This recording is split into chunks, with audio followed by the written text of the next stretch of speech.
بے حیائی کے تمام راستوں کو دین نے بند کرنے کے لیے سب سے پہلے فرمایا اے ایمان والو، جب تم دوسروں کے گھروں میں جانے لگو تو اجازت لو اور سلام کرو۔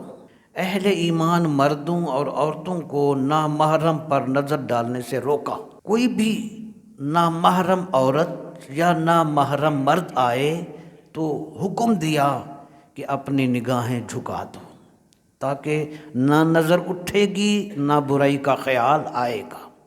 قرآن شریف میں یہ دونوں آیتوں اللہ پاک نے سورہ نور میں بیان کر کے وہاں فرمایا یہ جو طریقہ تمہیں اپنی نگاہیں جھکانے کا حکم دیا ہے، ذالک ازکیٰ لہم، یہ طریقہ بہت پاکیزہ ہے ان کے لیے۔ ان اللہ خبیر بما یصنعون، فرمایا بے شک اللہ تعالی خوب آگاہ ہے ان کاموں پر جو وہ کیا کرتے ہیں۔